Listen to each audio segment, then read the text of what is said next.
पवित्र धार्मिक स्थल बौद्ध गया से गैर बौद्धों का अतिक्रमण हटाने और उक्त पवित्र स्थल को बौद्धों की सपूत किए जाने की मांग देश भर में की जा रही है। विभिन्न संगठनों द्वारा समय समय पर धरना प्रदर्शन, रैली, ज्ञापन, आवेदन, भूख हड़ताल सहित विभिन्न आयोजन कर सरकार का ध्यान आकर्षण कराया जा रहा है। जहाँ भी कि हमारा हक अगर बौद्धों के हाथ में होता, महावीर और बौद्धों के हाथ में होता, तो आज वहां की दशा और कुछ होती। इसीलिए हमें उस समय में जब अधिकार मिला, उस वक्त में बौद्धों की संख्या नहीं थी, लेकिन आज है। हमें एकजुट होकर काम करना पड़ेगा।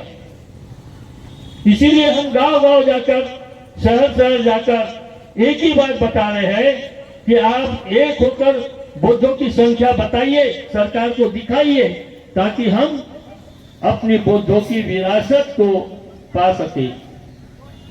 और विरासत को पाने के लिए हमें जो कुछ भी करना पड़ेगा, तन मन धन जो भी लगता है वो हम देने के लिए तैयार है। लेकिन हमारी बौद्धों की विरासत हमें किसी हालत में प्राप्त होनी चाहिए। ये हमारा अधिकार है, हमें मिलना ही चाहिए। ये सरकार को दिखाना है। और यही मैं अपने शब्दों को विराम देता हूँ। आपने मुझे शांति से सुना, इसके लिए मैं आप सभी को मंगल कामना करता हूँ। सबका मंगल हो, सबका कल्याण हो, सबको स्वास्थ्य मुक्ति हो। साधु तो हो और सभी की ये मनसा है कि ये हमें मिलना चाहिए। समय को ध्यान में रखते हुए हमारे वक्ताओं की श्रृंखला बहुत है, समय बहुत कम है, इसलिए प्रातःकाल और शाम के समय हमारे डॉक्टर ध्यान रखते हुए अपनी बात को आधुनिक बुद्ध परम पूज्य डॉक्टर बाबा साहब अम्बेडकर को सत सत नमन। देवनाम प्रिय सम्राट अशोक, अनागारिक धम्मपाल जी को भी मैं सत सत नमन करते हुए पूज्य भंते गणों को लोग मुझे पहले प्रतिबंध लगा देते हैं। उससे कोई दिक्कत नहीं, क्योंकि बाबा साहब अम्बेडकर को बोलने में गोलमेज कॉन्फ्रेंस में उसमें प्रतिबंध लगाए थे, लेकिन बाबा साहब अम्बेडकर वहां पर नहीं बोलते तो इस देश का जो भारत है आजाद नहीं होता।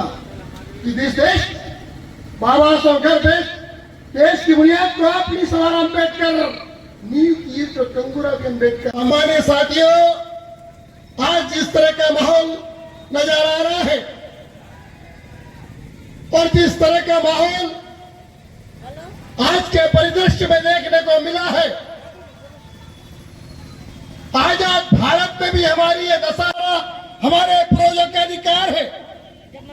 उस जगह पर हमें सभा करने का आयोजन नहीं दिया गया, उस जगह पर हमारे पेंसिल के झंडे नहीं लग पाए। 1891 में हुआ और ये महाबोधि महाविहार का जो आंदोलन है, बाबा साहब अम्बेडकर के जन्म वर्ष और महाबोधि महाविहार का जो शुरुआत है वो एक ही वर्ष की है।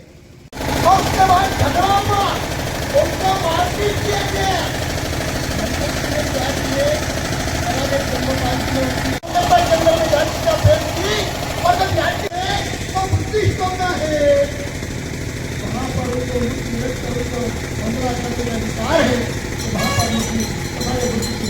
जैसा कि मोदी ने बताया कि 1956 के बाद हम सब बहुत